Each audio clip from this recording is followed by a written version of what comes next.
Bine v-am găsit, bine v-am regăsit, dragilor din Zodia Pești, oriunde v-ați afla. Iată-ne din nou la o nouă lectură, din nou împreună, o lectură generală pentru prima perioadă a lunii octombrie, mai precis perioada cuprinsă între 1 până pe 5 octombrie inclusiv, așa că toți cei care aveți Soarele, Luna, Venus, ascendentul sau oricare alt aspect astral important pentru voi din harta voastră natală și care are legătură cu Zodia Pești, această lectură este de asemenea și pentru voi. Ca de fiecare dată, vă readuc aminte că este o lectură generală și că voi, prin deciziile, alegerile pe care le luați, vă construiți propriul viitor. Așa că vă rog să luați decât acele mesaje care vor rezona cu voi, restul lăsați-le să zboare în univers, pentru că sigur sunt pentru alte energii care într-o mai mică sau mai mare măsură au o legătură cu Zodia Pești. Și hai să vedem pentru început ce ne spun cărțile cu rune.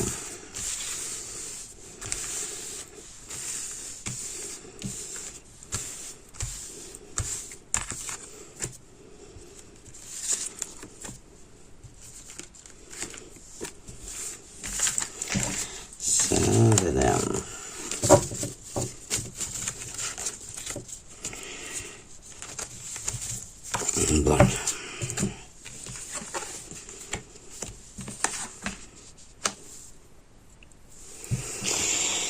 Hei.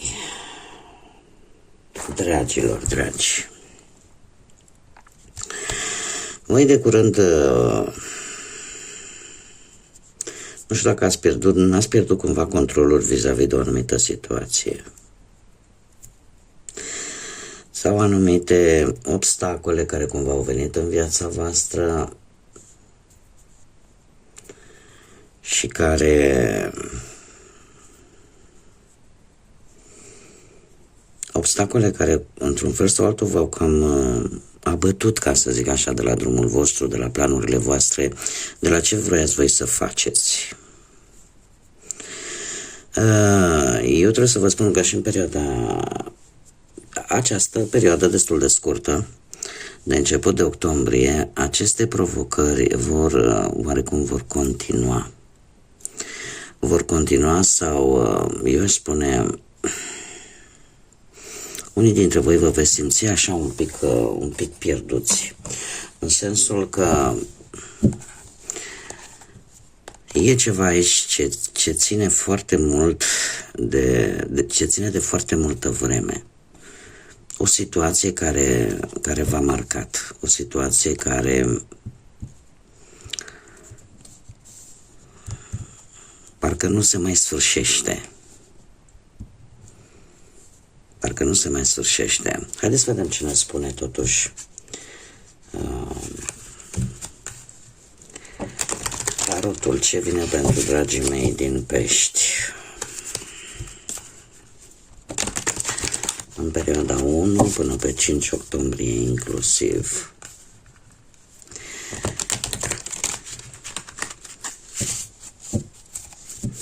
E ceva care v-a făcut să vă pierdeți curajul. E ceva care parcă efectiv v-a făcut sau poate v-a distras atenția de la ce era cu adevărat important. Și asta poate să fie. Nu știu dacă nu cumva e vorba de bani. Dar haideți să vedem.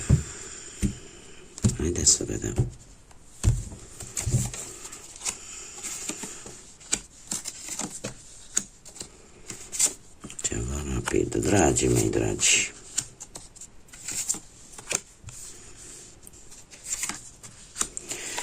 Dragii mei dragi.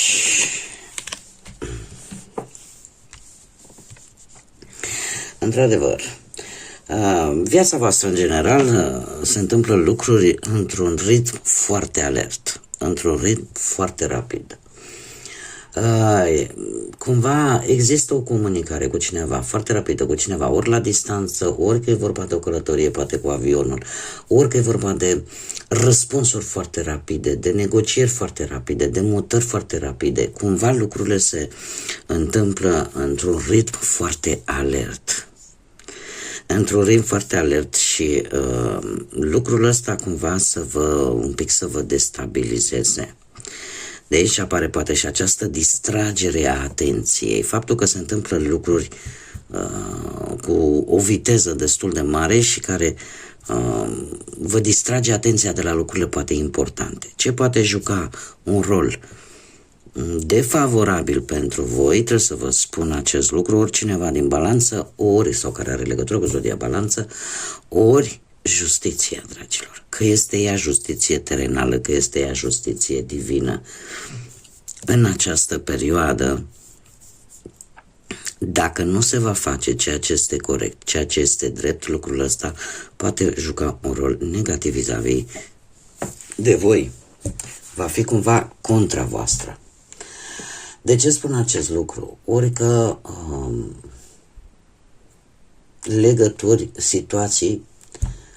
legătură cu situații legale, că e amenzi, că sunt sancțiuni, că n-ați plătit nu știu ce factură, că mare atenție, pentru că atenția voastră este distrasă de alte lucruri și omiteți ce este mai important, așa cum bine am văzut cu runele.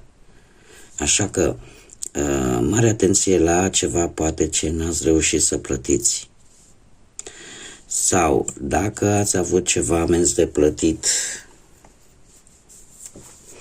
Și în general orice legătură ar fi cu justiția, cel puțin justiția asta terenală, pentru că vă poate cauza. Dacă vorbim de ce este în favoarea voastră, avem aici o energie de foc, berbecleu săgetător, o energie de foc care vorbește despre a obține ceva important pentru voi. Ori că veți reuși să vă bateți un adversar, ca să zic așa, dar nu la propriu, hai să fim serioși, deci nu vă apucați să bateți pe nimeni, stați cu minți. E vorba de a combate. A combate poate pe cineva care de obicei mereu avea ceva contra voastră și asta poate să o luați ca pe ceva favorabil pentru voi. Dar în general, pentru cei care aveți mai ales un ascendent, poate într-o zodie de foc, berbecleu săgetător, ar spune că ce este în favoarea voastră tocmai faptul că parcă nu vă lăsați. Parcă nu vă lăsați și aș spune că vreți să obțineți ceva important, vă faceți un plan tare bine pus la punct și în felul ăsta, lucrul ăsta vă poate ajuta să aveți o reușită. O reușită care vine foarte rapid, dar foarte neașteptat. Poate să joace iar un rol favorabil, nu știu, schimbare de job, schimbare de locuință, poate. Și asta pentru că vine o situație, e cumva o decizie pe care o vei lua un pic forțat de situație. Da? S-a schimbat ceva, sunt forțat să iau cu tare decizie, ceva de genul ăsta, dar va fi ceva inspirat. Va fi ceva ce va juca un rol pozitiv pentru voi, în favoarea voastră. Pe partea asta sentimentală, vă că stați destul de bine. Cei care sunteți într-o relație puteți primi chiar și oferte de căsătorie, oferte de cununie. Dar, pe general, așa cu acest cavaler de cupe, eu aș spune că sau voi să faceți acest lucru, da, poate să cereți pe cineva în căsătorie, să aveți certitudinea că nu pierdeți, pentru că e vorba de zodii de apă, cum sunteți și voi, pești, rac sau scorpion. Și asta mie îmi spune că conexiunea în relație este una solidă. Este una solidă care merge către viitor și care pentru unii, așa cum am mai spus, poate aduce chiar și o cerere în căsătorie, o cerere de cununie, da?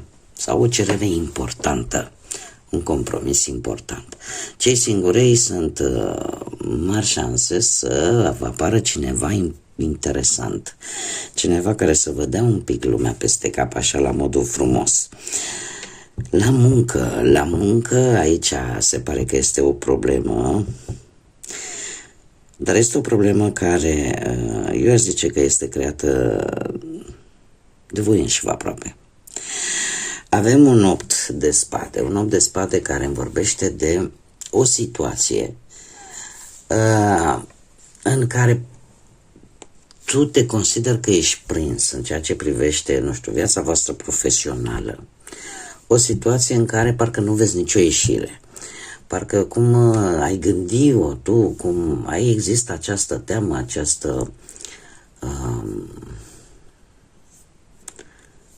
acest blocaj în care parcă nu reușești să iei și tu o decizie clară, da? Pentru că nu vezi nicio ieșire. Mai trebuie să vă spun că este foarte simplu. Indiferent de ce situație trebuie să suportați pe planul profesional, două variante simple și curate. Ori suporți situația, ori pur și simplu schimbi ceva. Atât de simplu. Că este într-adevăr, se întâmplă câteodată să ne pierdem. Se întâmplă câteodată să nu vedem lucrurile foarte clar. Din mai multe motive. Dar în ceea ce privește munca pentru voi, dragilor, nu vă convine ceva acolo nu e pe așteptările pe care le aveți voi, deci ori schimbați ceva, ori pur și simplu aguantați, vai, deci am păcit spaniolă cu română, suportați respectiva situație. Sau, eu aș mai zice, reevaluați respectiva situație și vedeți dacă nu cumva teama vă blochează.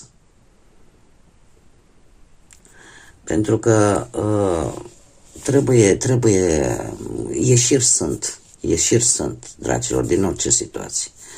Doar că la un moment dat trebuie să ne calmăm și să gândim rațional, să gândim logic, pentru a putea lua decizia cea mai bună, cea mai clară.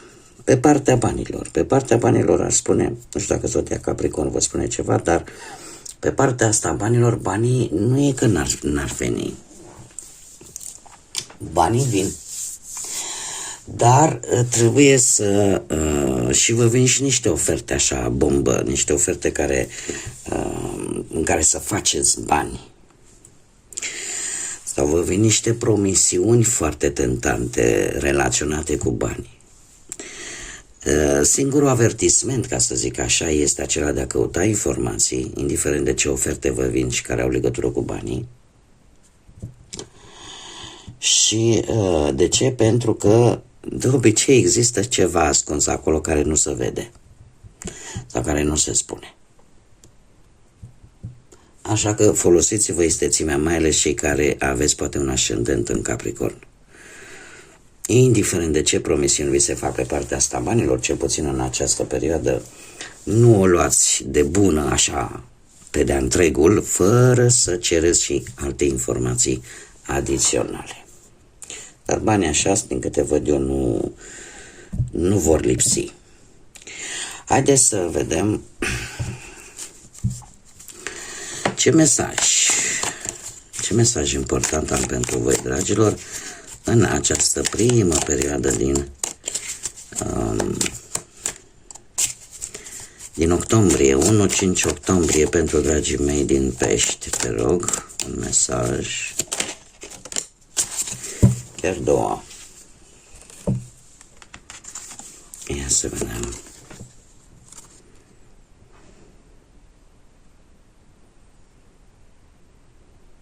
Foarte interesant. Stai de vorbă cu tine.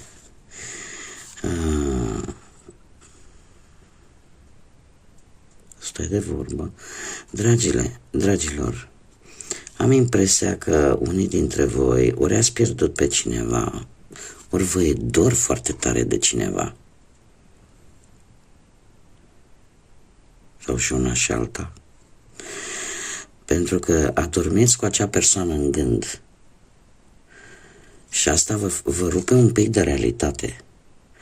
Este atunci când avem o durere extremă, tindem, și mai ales când pierdem pe cineva drag, tindem să-l regăsim, să ne reîntâlnim cu el. Și cum o putem face? Cel mai mult atunci când dormim. O facem într-un mod astral. Da? Și atunci tindem să dormim cât se poate de mult, numai să fim, să mai reușim mental, cel puțin, să vorbim cu acea persoană, să o întâlnim, să-i simțim oarecum prezența. Dar știți cum e, că realitatea te ia de urechi. Realitatea te ia de urechi câteodată. Și foarte interesant este că mulți dintre voi aveți o putere pe care e posibil de care să nu fi știut, poate, să nu vă fi dat seama. Sau știți cum se spunea la noi în bătrâni? Că erau anumite persoane care puteau să ia de ochiul, nu oricine putea să ia de ochiul, de exemplu. Da? Sau vi s-a întâmplat, nu știu, să vină bunicul, mai știu, oricine, și atunci când îți pune mâna pe frunte sau îți pune mâna acolo unde te doare, pur și simplu să simți că îți ia cu totul durerea. Da? Asta înseamnă să ai acele, așa cum bine ziceai, superputeri, nu, acele capabilități de o energie vindecătoare, ca să zic așa. Și e posibil ca unii dintre voi chiar să descoperiți în această perioadă că, uite, dacă aveți anumite abilități extrasenzoriale, ca să zic așa.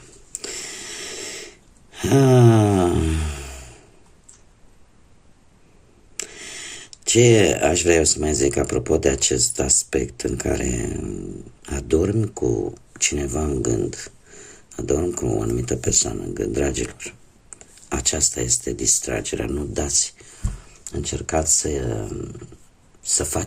să puneți acea graniță între realitate și imaginație. Voi, din păcate, spun acest lucru, voi sunteți foarte empatici. Cum am mai spus-o și în alte lecturi, sunteți precum un burete imens care de obicei absorbe ura, încearcă să vindece, încearcă să facă pe plac altora, suportă de multe ori foarte multe abuzuri, poate mai multe decât ar trebui, și asta doar cu speranța că acele persoane se vor schimba. Dar eu trebuie să vă spun un lucru: când sunteți foarte dezechilibrați, când toate aceste lucruri sunt prea mult pentru voi, sunteți supraîncărcați, atunci deveniți extrem de neatenți și foarte visători. Și vă rupeți oarecum de realitate. Din ce văd eu aici, știți cum e, una neagră, una albă, una bună, una rea. Trebuie să găsiți exact, să faceți diferența între viața, realitatea pe care o trăiți și ce este poate decât în imaginația voastră. Bun, haideți să încheiem aici această lectură. Devine foarte, nu știu, sincer să fiu adevărul că are și o energie foarte, foarte ciudată, așa zice. Da? Dar nu vă pierdeți. Nu vă pierdeți, pentru că voi reuși să ieșiți la liman. Tocmai de aceea această zodie are doi pești care fug în sensuri opuse, sau înnoată, mai bine zis, nu fug, înnoată în sensuri opuse, pentru că asta este riscul. Fiecare zodie are câte o parte mai sensibilă, așa. Până data viitoare, când ne vom reîntâlni, eu vă mulțumesc că ați fost prezenți alături de mine, vă mulțumesc pentru like-uri, pentru distribuiri și mesajele frumoase. Vă aștept cu mare interes, desigur, ca de fiecare dată, pe toți cei care încă nu v-ați abonat. Eu vă invit cu mare drag să o faceți dacă ați rezonat, dacă v-a plăcut. Iar până la următoarea lectură, când ne vom reîntâlni, eu vă doresc numai bine. Numai bine și Vă doresc să vă redescoperiți acea capacitate să faceți diferența între ce este sănătos și bun pentru voi și ce nu. Numai bine vă doresc și multă energie pozitivă și, desigur, să fiți iubiți, dragilor.